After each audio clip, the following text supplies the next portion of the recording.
Om Namo Bhagavate Vasudevaya. Om Namo Bhagavate Vasudevaya. Om Namo Bhagavate Vasudevaya. Number 10, translation and commentary by His Divine Grace A.C. Bhaktivedanta Swami Srila Prabhupada, founder Acharya of ISKCON. Manmaya mam upashritaha bhavo jnana tapasa puta madbhavamagataha. Being freed from attachment, fear and anger, being fully absorbed in me and taking refuge in me, many persons in the past became purified by knowledge of me, and thus they all attained transcendental love for me. Elsewhere in the Gita, in many places, the glories of devotional service are described. There's one famous verse, Raja Vidya Raja Gohyam Pavitram Idam Uttamam Pratyakshabhagamam Dhamyam Susukam Kartam Avyayam. This Krishna consciousness is the king of all knowledge, the most secret of all secrets. It is the purest state. By practicing this, one directly experiences spiritual happiness. So this is not just theoretical, it's open to everybody. I think everyone here is experiencing that, maybe not on the very highest levels which have been described here in the purport, bhava, prem, very high levels, but even at any stage, when we practice Krishna consciousness, we feel happiness. Different kind of happiness to the kind of happiness we've had a darshan of all different kinds of happiness being offered. Driving here, all the billboards all the way offer. Get happiness by buying this kind of cellular phone or some of the adverts I couldn't understand at all. I guess I'm too dull and not geared up enough for sense gratification to understand them. So they're offering all different kinds of things for sense gratification, but actually, if we take to Krishna consciousness, we experience that, completely different kind of happiness, not the kind of happiness that is born from contact with the senses. So then we may ask, why is it that people don't take to Krishna consciousness? If Krishna consciousness makes you happy, if it's natural, as we hear, Jiva Swarupoi Krishna Nityadas, the constitutional position of every living being is to serve Krishna. And if you do that, you become happy. This is the philosophy of Krishna consciousness. There are books and books of the philosophy of Krishna consciousness, but basically it's very simple. That we're not these bodies, we're eternal spirit souls. Krishna is the supreme spirit soul, we are his eternal servant, and if we serve him by hearing about him, chanting about him, remembering him, 9 basic processes, then we become situated in our spiritual position and we become happy. So we may ask then, why don't people do it? If it's so easy, straightforward, natural, simple, doesn't cost you anything. We're just seeing you can pay £35 to have your hair. I don't know what they do to it, but it must be something for £35. So you can spend money on that. You spend money on so many different things, but Krishna consciousness, you don't have to spend anything. All you have to do is open your mouth and chant Hare Krishna, Krishna Krishna, Hare Hare, Hare Ram, Ram Ram, Hare Hare. It's so simple, even a child can do it. And then if it's so simple that even a child can do it, then why won't learned, intelligent, intellectual, mature, philosophical people do it? There are so many people in the world who are intelligent in so many ways. Why don't they take to it? So Krishna is giving a suggestion here. What are the reasons that people don't take to Krishna consciousness? Why don't they do it? One reason he gives, first of all, is because of material attachment. That people may be very intelligent, but their intelligence is working in the wrong way. Their intelligence is working for sense gratification.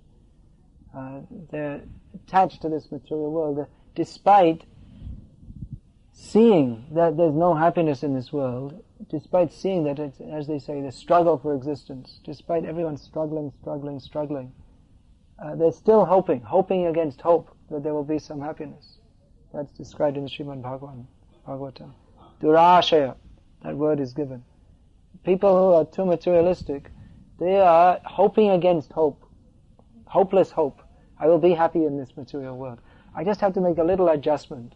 All I have to do is if I just got a little bit more money, or if I just shifted my house, or if I just got a new TV. All I have to do is just make a little adjustment. I have a few problems. Just get my backache out.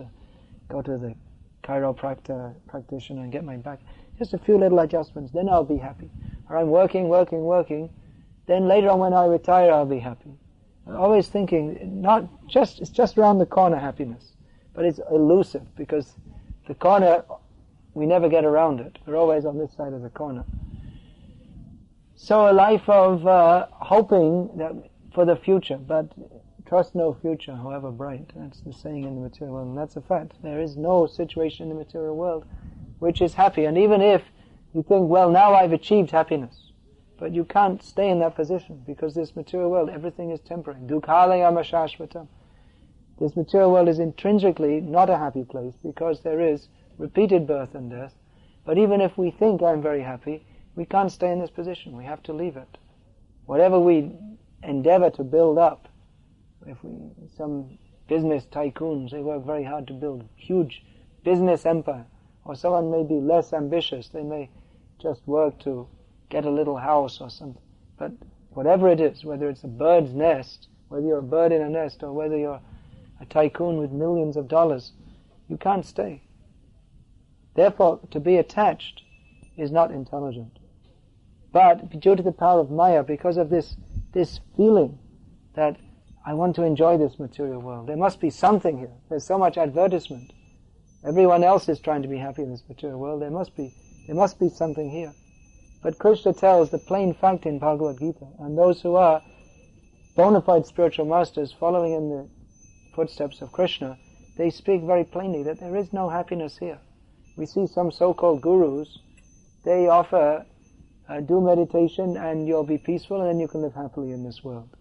Or you do some meditation and you will improve your sexual prowess, or it'll improve your business.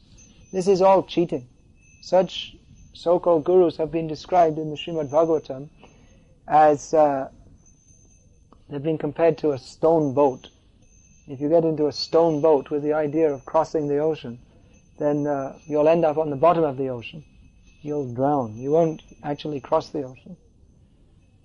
So real guru, he must speak that this material world is a place of suffering and of misery, and he also shows how in different ways, in different cultures, in different times and places, there are different people who are propagating different ideas with suggesting that this is for the benefit of the people. But actually all these multifarious ideas of how we can be happy in this material world, they're all incorrect. None of them can help. Wherever we go in the world, we come across different ideas. In some places, I was recently in Russia, and some people were protesting that why are you preaching this religion? There should be think of the national cause. We are Russian. We have to protect our nation. So that's attachment to the nation. So that's one kind of maya, one kind of material attachment. Or in other places that they'll say, no, we are Christians. We have to follow this religion, not seeing that what Lord Jesus Christ taught is being practically practiced in this Krishna conscious movement, and to love God with all your heart and all your soul. And different ways. If you go to other places, some places say, no, you have to go through Jesus. Other places, they'll say, no, Islam. Or other places, as we saw in that hall, the Harrow Humanist Association. All the humanists in Harrow coming together to save the world from religion, propagating atheism. So people have so many different ideas how they can benefit others, but actually all of them, they're propagating attachment to this material world. And any idea any so-called philosophy which does not break our attachment to this material world is not actually beneficial to us. The truth is somewhat shocking. We're living in a cocoon of complacency. Everything is very nice. I'm feeling very nice. Everything's all right. I have enough money. I have enough food. I have enough clothing. Everything's okay. It's not okay. Death will come and kick us into another body. And then again we'll be attached. Maybe in a dog body or an Indra body, a Brahma body, worm in stool body. Again attached and again suffer birth, death, old age and disease. Therefore, Krishna is clearly stating, don't be attached. What was Krishna saying to Arjuna? Why are you attached to your family members? They're all going to die anyway. So you should follow my instruction. Do what I say. Because we have our eternal relationship with Krishna. And relationships in this material world, they're all temporary. Therefore, our eternal relationship is with Krishna. So don't be attached. Krishna is advising Arjuna, don't be attached. Vita raga bhaya, and don't be afraid. This is another great stumbling block in understanding Krishna, which is the actual need. Our actual spiritual need is to understand Krishna. But there are people who, even they see that the nature of this material world is full of misery, and they become interested in spiritual life. But at the same time, they remain afraid of surrendering to Krishna. They remain afraid of the idea of a personal God, because they've seen in this material world that relationships, they're a cause of suffering. It always ends in frustration. So they think, well, if there's a God and he's a person, they become afraid. No, I can't trust anybody. And they think, if God's a person, I can't trust him either. So in this way, they think that spiritual life is something impersonal. Their idea is that don't have relationships with anybody. By avoiding relationships, you'll be happy.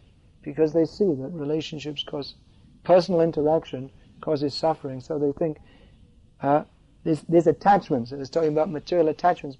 Material attachments cause suffering because we're attached to our mother, father, children.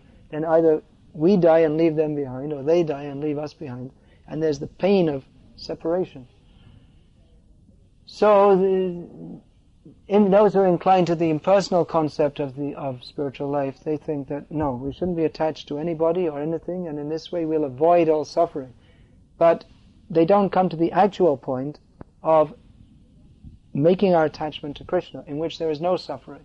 They're so frustrated with material relationships that they're afraid to enter into any relationship, even though that relationship with Krishna is the actual need of our heart.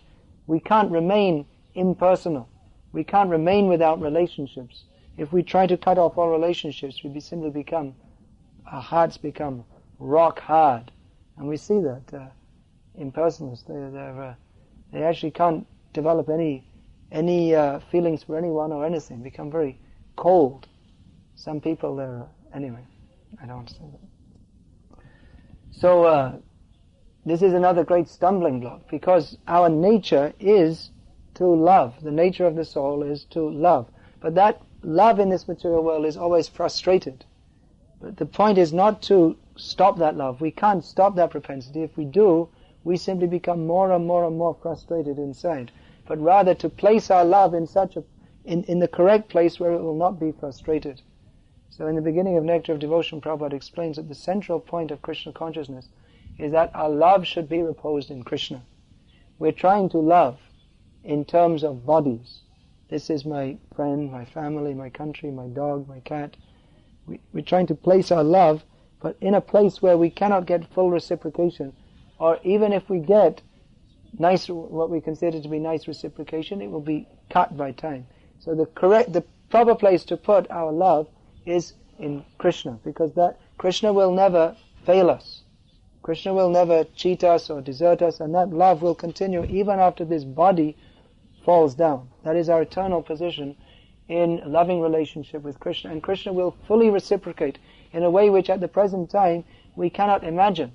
Even if we have the best lover, the best son, the best father, the best friend, there's no comparison to the love that is shared in relationship with Krishna, because Krishna is unlimited, and he can have an unlimitedly deep relationship with an unlimited number of living beings. He loves everybody. We can't imagine. We have difficulty having even a few friends, and deep relationships, maybe just a few people, but Krishna has very intimate relationship with every living being, and he reciprocates perfectly and fully. But because this fear is there, well, will I be cheated also? I've been cheated so many times in so many ways, in so many relationships, in so many lifetimes.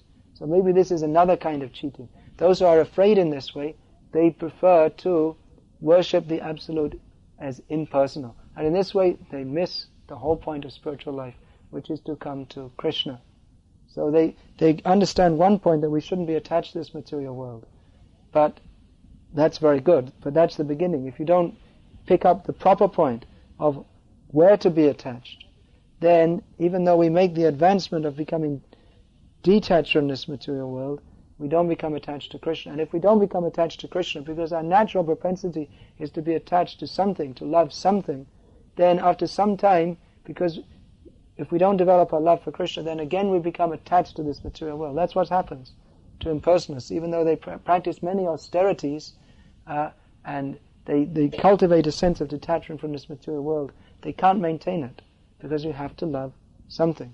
And if you develop your love for Krishna, then naturally the detachment from this material world, that comes automatically, because we get a higher taste. Attachment to Krishna is so wonderful that what do you want so many items of sense gratification for? People are surprised when we tell them our lifestyle. We rise early, we chant Hare Krishna, and we follow these principles, and people are surprised. But for us it's very natural. We couldn't imagine doing anything else. Oh, you don't watch TV? What do you want to watch TV for?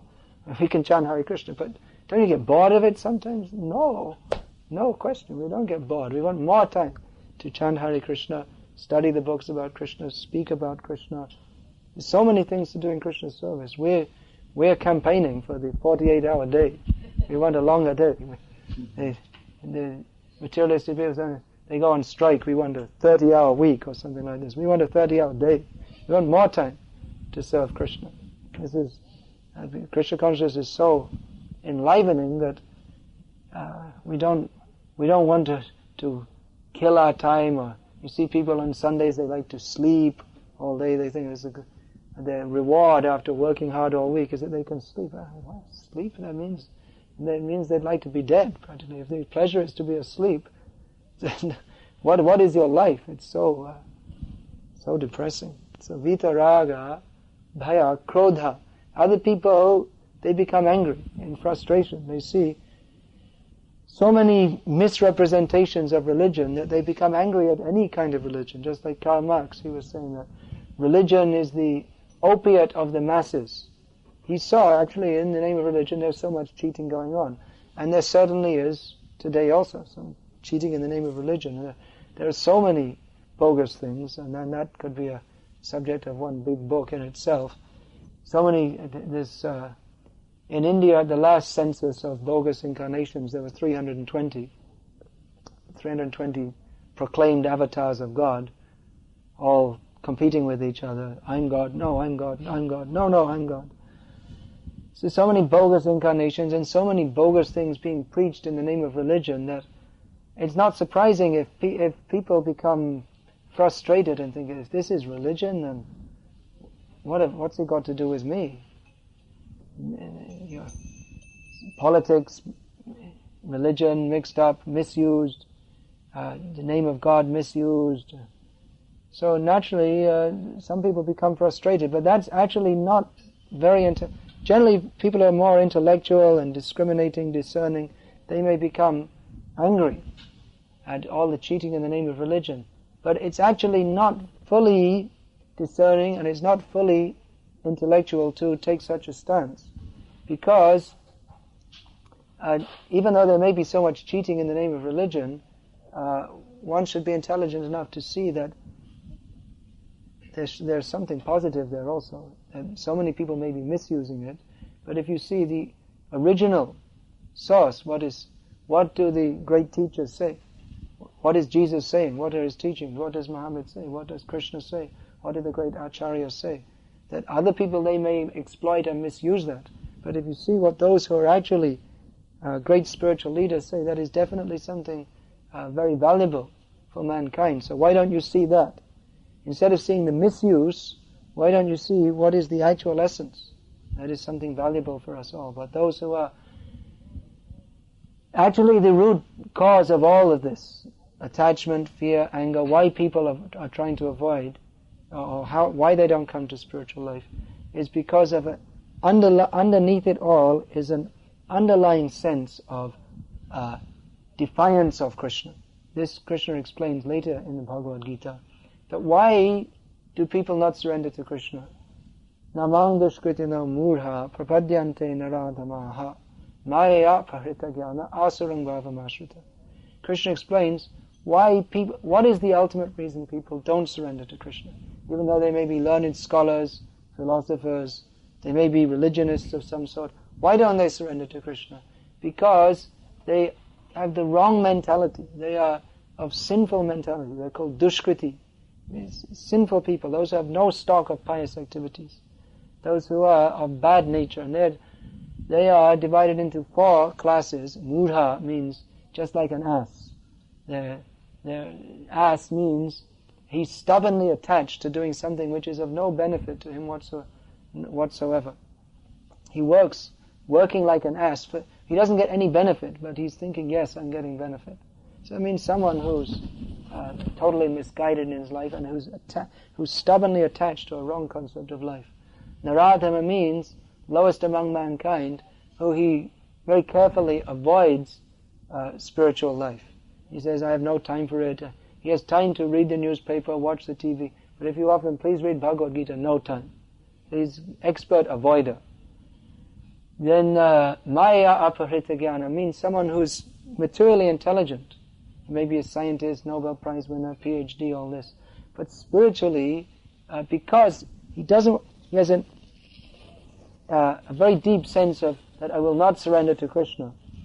Therefore, even though he's materially very intelligent, but spiritually very foolish. And we see people like this, that even though they're very intellectual, but even basic points of spiritual understanding they can't grasp. Just like Prabhupada many times quoted, in Moscow he met with Professor Kotovsky, who is a prominent scholar, but he couldn't accept or understand the most basic point of spiritual life, that we're not this body. And as Prabhupada quoted many times, big scholar, but he would say, when Prabhupada explained how we are changing body after body after body, he said, no, Swamiji, when the body is finished, everything is finished.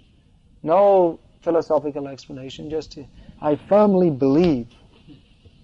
No philosophy, no academic reason, simply when the body is finished, everything is finished. So then, he may be a big scholar, but his actual knowledge, his spiritual knowledge, is covered by Maya, by the illusory energy of Krishna, by which he can't understand, he's attached to a wrong concept of life. Another class of demon is asarang bhavamashrita, those who have a very demoniac outlook on life. They're very much against any idea of religion or God, and they're very much without any particular reason, but they just become very angry, even if anyone mentions God. This hardcore atheist, you could say. An atheist, if he doesn't believe in God, then why should he worry if other people do? If his philosophy is that everything is finished, when you die everything is finished, so why? If you believe in God or not believe in God, what difference does it make to him? Because according to him, it's all going to be finished at death anyway, life has no meaning. Then why does he become angry when people talk about God?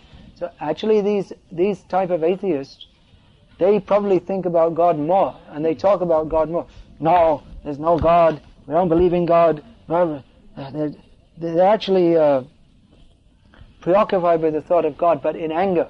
They're against. There's so much against. They're always thinking about God, but it's in a mood of resentment. Just like Kansa Maharaj, he was always thinking of Krishna, but in the wrong way. He wasn't thinking, how can I serve Krishna? How wonderful is Krishna? He was always thinking, how can I kill Krishna? Which of course wasn't possible. Krishna killed him. So underlying all these different reasons for not surrendering to Krishna, there is this stubborn mood of defiance of Krishna, that I will be independent of Krishna, I will do whatever I like, I will defy Krishna. So all these points are analyzed in Bhagavad-gita, Srimad Bhagavatam, throughout the Vedic literatures, so that we can understand, why are we not surrendering to Krishna? Why are we not attaining the proper goal of life? Why do others not come to this? It's all analytically described. So Krishna also in this verse, he's giving hope that even though many people don't come to Krishna consciousness because of this, because of these attachments, because of fear, because of anger, because of these reasons, still many others in the past, they also came to Krishna consciousness, and you also, Krishna says to Arjuna, and through Arjuna to us, you can also come to Krishna consciousness. You overcome your attachment, fear and anger, become purified, understand these points, practice Krishna consciousness, and you can also attain to the same goal that many others have attained to. It's not unattainable. Krishna is telling Arjuna that we have all these hang-ups, attachment, fear, anger, but Krishna is encouraging Arjuna, overcome them, come to Krishna consciousness. In this way, Krishna is inciting Arjuna to have faith in the process of Krishna consciousness, that many people in the past did it. You can also do it. You can also go back home, back to Godhead. And in the purport, Srila Prabhupada describes what is the process. How can we do it? Because Bhagavad-gita is not just a book to read. It's not like you buy a book, or you take it from the library, you read it and finish. But rather it is a book of instruction and direction for our lives, which needs to be read regularly again and again, so that we can apply the instructions in our lives. So what is the process? How practically, what is the practical application of these instructions? This 2 verses, they are quoted from Bhakti Rasamrita Sindhu, Nectar Devotion, how we can come to this point of becoming totally free from attachment, fear and anger, become purified and go to Krishna, go back home, back to Godhead. Ado Shraddha, this is the process. First of all, who can come to Krishna consciousness? Someone who has some faith in Krishna. That means someone who already, although they still have attachment, fear and anger, but through that attachment, fear and anger, some spark of feeling for Krishna, some spark of Krishna consciousness has been awakened. Some faith in Krishna consciousness. This Chaitanya Mahaprabhu also described, Shraddha Vanjan Hoy Bhakti Adhikari. Anyone can begin Krishna consciousness if they have a little faith. You don't even have to have full faith. But if anyone is prepared to associate with devotees, anyone, if they just think Krishna consciousness, oh, that's something very nice, then they can begin. But to go further, they have to associate with devotees. You may think it's very nice, but you don't go anywhere unless you associate with devotees. You can also make association by reading these books, and then when we associate with devotees, then we discuss about Krishna, and that little faith which is there, by hearing the explanations, by seeing how the devotees offer their food to Krishna, by being in the atmosphere of the association of devotees and experiencing the devotional mood, then our faith increases. The whole process of Krishna consciousness means to increase our faith in Krishna. Shraddha Vanjan Hoy Bhakti Adhikari Uttam Kanishta Maddam Shraddha Anushay. Chaitanya Mahaprabhu describes that Krishna consciousness, anyone can become eligible for that if they have a little faith, and one's advancement is understood according to his level of faith. If one has very little faith, he's a neophyte devotee. If one has full faith, he's a topmost devotee. And if he's somewhere in between, his faith is developed but not to the fullest point, he's called madhyam, or middle level devotee. So this faith, how to develop, ado shraddha tata sadhusanga ta bhajana kriya. Then when we associate with devotees, and those who have developed a little faith, they often become impressed. They say, oh, these people, they're different. Actually, devotees are different. They have a different concept of life. That our life is meant for serving Krishna. We're not interested in what everyone else is interested in. People are interested in so many foolish things for sense gratification, but we're interested. How can we find more time to chant about Krishna, hear about Krishna, preach the message of Krishna? So devotees, naturally, they become purified and they become effulgent and joyful. And those who have already developed a little faith in Krishna, seeing that, they become more inspired and they want to take up Krishna consciousness, and devotees instruct. Now, you can also become like this. You can also, why don't you try? Chant Hare Krishna, take a japamala, chant, offer your food to Krishna, read these books. Then eventually when one does this, he feels, oh yes, actually, this Krishna consciousness is very nice. It's that we are saying, pratyakshaavagamam dharmyam, is not simply something theoretical. When you practice it, you actually feel a reciprocation with Krishna. Krishna is the Supreme Personality of Godhead. He is our best friend. He is sitting in our heart. And after so many millions of lifetimes, when we turn to Him, He immediately reciprocates and gives us more inspiration. And then we feel inspired to go on more and more in Krishna consciousness. And as we inquire more and we learn more about the philosophy, and we become more and more convinced, and then we understand that actually what is there to do in life? What is the point of life? Let me dedicate this life for understanding Krishna. That is the purpose of human life. Whatever else I may be doing, I may be a businessman or a brahmachari or an office worker or a factory worker or unemployed or whatever it may be, but all these activities, they're for the maintenance of the body, that's a position in society, but my eternal spiritual position is as servant of Krishna. So let me dedicate this valuable human form of life to understand Krishna. So when someone has that conviction, then naturally he wants to take initiation from a spiritual master who will guide him on the path of Krishna consciousness, because to understand Krishna, it is natural, but because we are conditioned by the illusory energy of Krishna since time immemorial, and because we are attached, because we have fear and because we have anger, we have all these contaminations. Therefore, to reawaken our Krishna consciousness, to become free from the contamination of Maya, the illusory energy, guidance is required. So then, one who becomes more serious about Krishna consciousness, he accepts initiation from a spiritual master who guides, do this, don't do that, do this, don't do that, and why we should do this, why we should not do that. All these points are described. How to engage in devotional service in the association of devotees. And as we go on doing that more and more, then our attachments to this material world, all these different contaminations, they gradually drop away. The more we apply ourselves to Krishna consciousness, the more we make advancement in Krishna consciousness, and the more we overcome all the bad things in the heart, kam, krodh, lobh, moha, mad, matsarya, this lust, greed, anger, attachment, envy, illusion, all these things we start to overcome, and we start to become more and more blissful, being situated in our real position, our constitutional position of service to Krishna. So this is called the stage of anartha nivritti, all the bad things start to go away. So naturally that faith which we had in the beginning becomes stronger and stronger, and we become fully convinced that yes, I'm practicing Krishna consciousness, the philosophy makes sense, and I'm feeling very happy in serving Krishna, feeling reciprocation with Krishna, and we become more and more convinced that yes, this really is the purpose of life, and that Krishna is reality, and everything else which is conceived of not in relationship to Krishna, that is simply an illusion.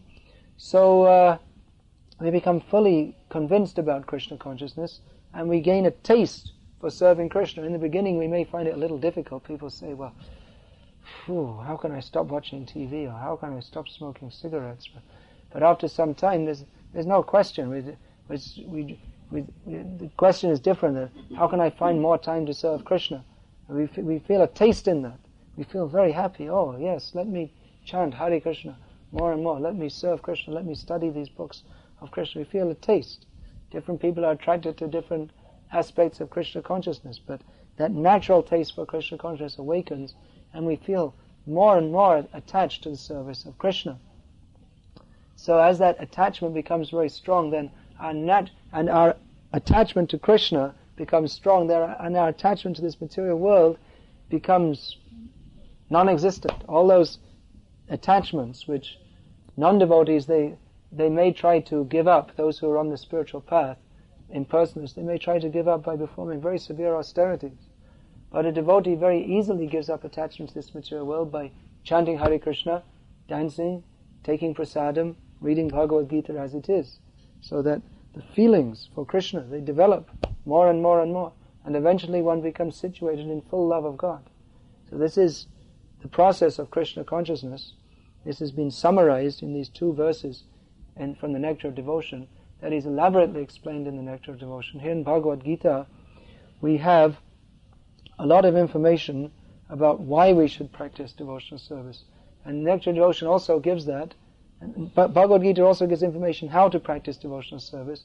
The Nectar of Devotion, Bhakti Rasamrita Sindhu, that gives us information also why we should practice devotional service. It gives more detail about how to do that. Therefore, this book is considered the handbook for devotees.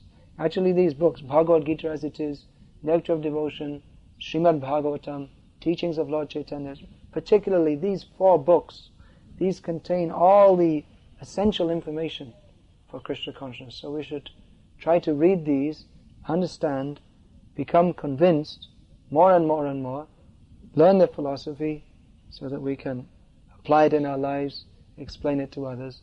And in this way, just as was explained to Arjuna, we can also. Bhavo jnana tapasa putamad bhavamagata. Krishna explains, many people in the past became purified by understanding me. So we can also join those ranks. This is why Krishna is teaching Bhagavad-gita, so that others can come to him. This is why Chaitanya Mahaprabhu, Patita Pavana Gaura Hari, he came to this world to teach us how we can become Krishna conscious. And all the great acharyas.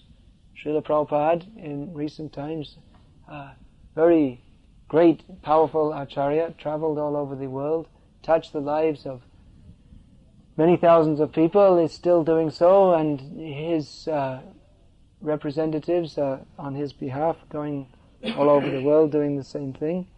And there's so many devotees in this Krishna consciousness movement all over the world who have taken up this spirit of Krishna consciousness, are communicating it to others. So, as Krishna says, Bhavo jnanatapasa putamad bhavamagata, many in the past came to me, and many in the present, and many in the future will. So our choice is to go on this path, back to Godhead, or to remain in this material world. That choice is ours. Krishna is presenting all the information. If you do like this, you'll come to me. If you surrender to me, you'll come to me. And if you don't, you'll remain in this material world. So Krishna is giving us all the information very nicely, point by point, explaining so that we can understand. Ultimately, the choice is ours, which way to go. And even having made the decision, yes, I'd like to go on the path towards Krishna, it's very valuable to discuss all these points so that our conviction can become stronger and stronger and stronger, and we can apply ourselves to this process more and more and more. Hare Krishna. Any question, please? We come to our house wearing saffron clothes. Being householder, we are supposed to give them alms. But if an offender to Srila Prabhupada comes, how do we establish that the person is an offender to Srila Prabhupada and therefore not give the alms? Because as far as the person is wearing saffron clothes, how do we decide who's who? And as a householder... Well, usually you can see where they're coming from, actually. This question came because I showed you a book which someone coming in saffron came to your house and you gave a donation and they gave a book, and then I opened the book and inside it said that the only reason that Bhaktivedanta Swami Maharaj, they don't call him Prabhupada, came to the West, the only reason was to bring people to Srila Guru Maharaj, to their Guru, which is bogus. Prabhupada came to bring us to Krishna, and you don't need to go through someone else to go to Krishna. Prabhupada comes in the parampara, you go through him, and he, through his guru, and through the whole parampara, he takes you to Krishna. You don't need to go to him. So they have a misconception.